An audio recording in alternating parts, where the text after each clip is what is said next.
with a little check of your forecast. We've already got lots of snow on the ground, of course. A big forecast. But we know more is coming our way very soon. We're checking in with meteorologist Matt Milosevic. He has more on our winter storm forecast. Yeah, officially in the metro, there's still half a foot on the ground, and we're going to add to those tallies. You can see the snow already that blankets across not just downtown, but a large portion of the WLKY area, and the snow hasn't really gone much of anywhere with the cold temperatures that we've had. We're in the lower 20s across the board, including 23 in town. But look at Elizabethtown reporting snow that's starting to build in across the area. In fact, we're looking here. This is Western Kentucky Parkway near Cecilia.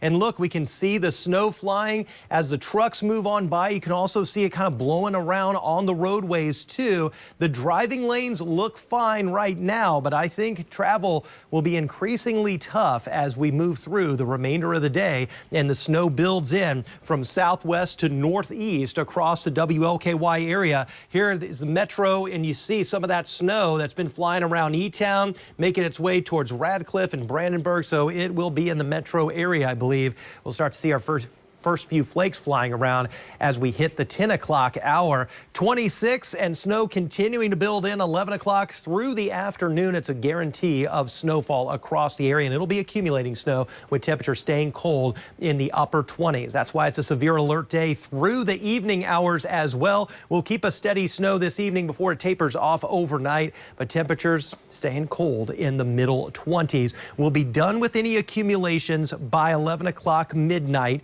but all said and done, 2 to 5 inches of snow coming our way. We do look a little quieter into the weekend, even a brief chance to thaw before a return to cold weather. I'm going to have much more on what you can expect ahead in your 7-day coming up in just a few short minutes. But right now, 9:33. Let's check in on those roads as that snow starts to fly, especially south of town. Mo, what's going on out there? Well, the metro still has its problems. We do have an accident getting wrapped up in the St. Denis neighborhood. This is over by Cane Run Road and Donald Drive. And then we're also watching for a couple of trucks having some issues on the Interstate 71 North, right before the Gene Snyder. If you look just left of center, you can see that truck with their hazards on the shoulder. It's about a quarter of a mile, maybe a half a mile before the Gene Snyder. This guy over here on 65, or Waterson eastbound before 65, they do have a tow truck trying to assist that truck driver on the right shoulder, so watch for them. And then also just hopping on 65, we're going to keep going south. We are seeing a lot of snow falling. This is about a mile and a half from Lebanon Junction, and we keep on going. So you are going to be driving through the snow for a good chunk of that if you're coming up from E-Town. Doesn't seem to slow anyone down, though. We're at 38 minutes into the city. From Crestwood, closer to 13 minutes. From the Knobs, we're still good. It's 12 minutes to downtown. It is 9:34. Ladies, back over to you. All right, Mo, well, those main roads have been pretty clear, but it's the neighborhood side streets that have really been giving people a lot of trouble, and we're getting more snow today. Yeah, so we're continuing to be on the roads for you this morning. Our Shiko Lord is in the WLKY Drive Cam, checking out how they are looking. Shaq, you've been all over the place. Where are you right now? Yeah, Alex and Carrie, we're actually in the St. Matthews area, not far from Trinity High School and Shelbyville Road. We're on Norborn Boulevard, and you can kind of see how the neighborhood street looks right now. You have one side which has patches of ice and the other which has been cleared, and that's kind of how what we've been seeing really all morning long in certain neighborhoods as we kind of drive through and give you guys a look of some of the road conditions here. Now, Mayor Craig Greenberg has said the city has already gone through more than 30 million pounds of salt. They're working on clearing any priority JCPS routes, U of L routes, and much more. Now, the city will be bringing in on 12 additional crews, which will be working for at least 2 days, primarily on multi-lane roads in the city. Mayor Greenberg says it will continue to be an all-hands-on-deck approach with the expected snowfall that's expected. We have activated our emergency contractor for snow assistance. And so they are going to start helping us on some of our main thoroughfares. That's exactly right. Now you're getting a look at Breckenridge Lane, which has been cleared for the most part. There are some slick spots that we saw as we were kind of turning on to Breckenridge Lane, but for the most part, crews have been doing a fabulous job at treating and maintaining those roads. We're going to continue to monitor the road conditions throughout the metro and, of course, bring you all the very latest right here on WLKY as we're expecting the snow to hit our area today. Alex, Carrie, we'll send it back to you. All right, Jack, be safe. Really, anybody out there, just slow down and be safe today. It's a good idea.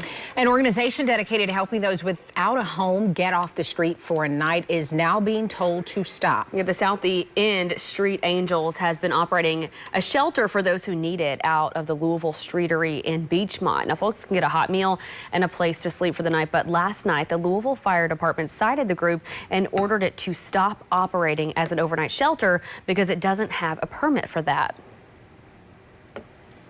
It's disappointing.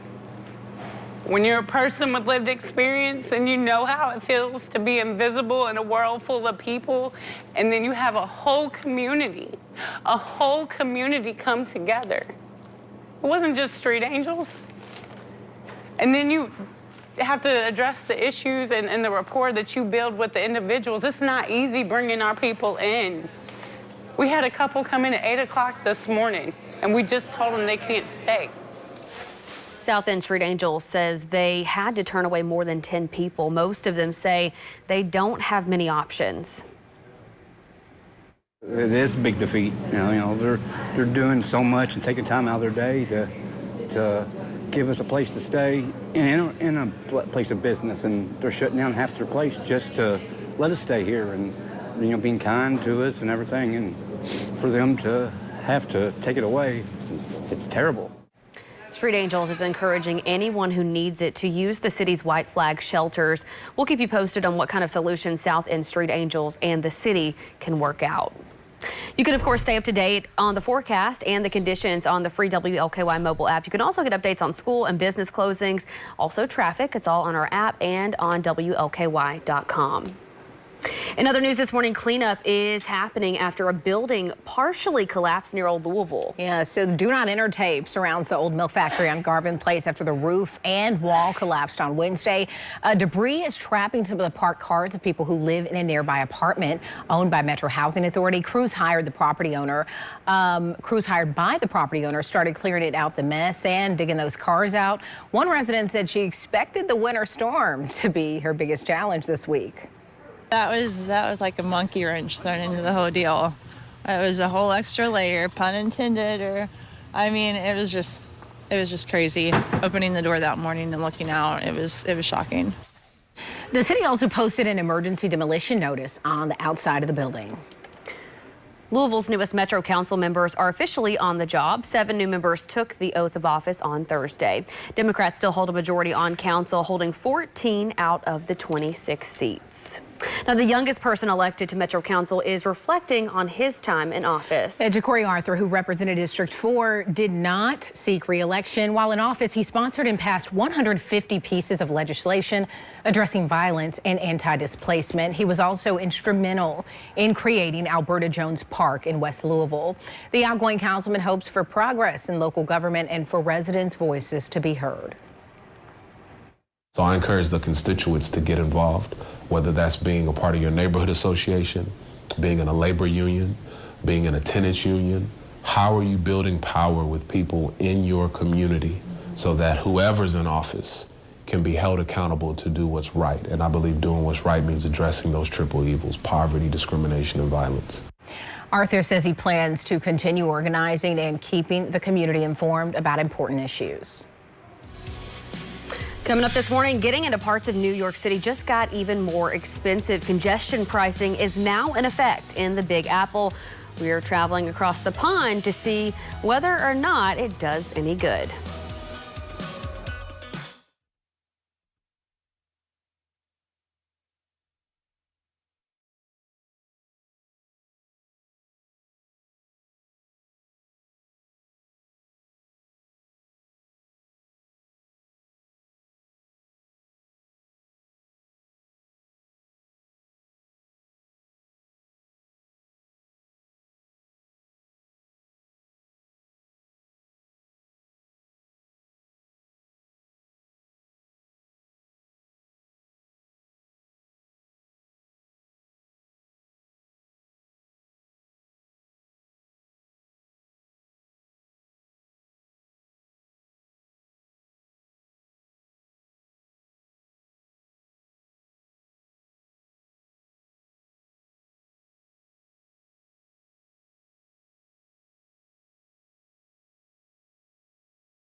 Hey, welcome back. If you're dreaming of warmer weather, which at this point a lot of us are, maybe you want a spring break trip. Well, Spirit Airlines does have an option for you. So it's adding new seasonal nonstop service from Louisville to Myrtle Beach and resuming nonstop service to Tampa, so you can start planning. Those flights start March 19th, and flights to both destinations will operate 4 times a week on Monday, Wednesday, Friday, and Saturday. Spirit also offers nonstop service to Fort Lauderdale and Orlando. Plenty of warm destinations to think about, right? And those flights, they are available to book right now. Unfortunately, this is the time of year I'm always ready to be on a beach. Yeah, not March. And right then when now. it warms up and it's nice here, Yeah. it's like I needed that then, not now. We'll have to let them know. I know. Well, high visibility clothing is often worn by pedestrians, cyclists, and construction workers at night to make it easier for drivers to see them. Yeah, but that clothing could actually confuse automated crash prevention systems in some cars. So researchers at the Insurance Institute for Highway Safety looked at 3 vehicles, the Honda CR-V, Mazda CX-5, and the Subaru Forester. They tested how well the tech responded to a dummy wearing reflective gear. Now, under 3 different nighttime lighting conditions, both the CR-V and CX-5 hit the dummy in more than 80% of the test run, while Subaru's Forester avoided a collision in all but 1. We know the technology is effective definitely during the day at preventing crashes with pedestrians. It does struggle more at night. What was surprising was that as soon as you started varying what the pedestrian is wearing, the technology struggled in certain situations and not in others. And so what we really get from this work is that manufacturers need to improve the technology so that it performs no matter what the pedestrian is wearing. So the IIHS says all 3 vehicles managed to slow substantially when the dummy was dressed in black and the high beam headlights were activated. So that's another thing. About 3/4 of fatal pedestrian crashes happen at night. Congestion pricing. We've talked about this before, and it is officially in effect in part of New York City. That means drivers will now have to pay to go into the busiest parts of the Big Apple during peak hours. There's been a lot of debate about the fee's effectiveness, and to get a better idea, Allie Bauman traveled to London where they've had congestion pricing for 20 years, and she found whether or not it works, it depends on who you ask. It's Monday morning in central London, and we're riding in the back of Grant Davis's black cab. For nearly 40 years, my life and my brain has all been the roads of London, journeys through London, yeah? Now going on his 4th decade as a cabbie, Davis knew London before congestion pricing, and he knows it with. Did you notice a change in the traffic when it first was getting started? Yeah, definitely. But it was only short term, right? Since then, it's been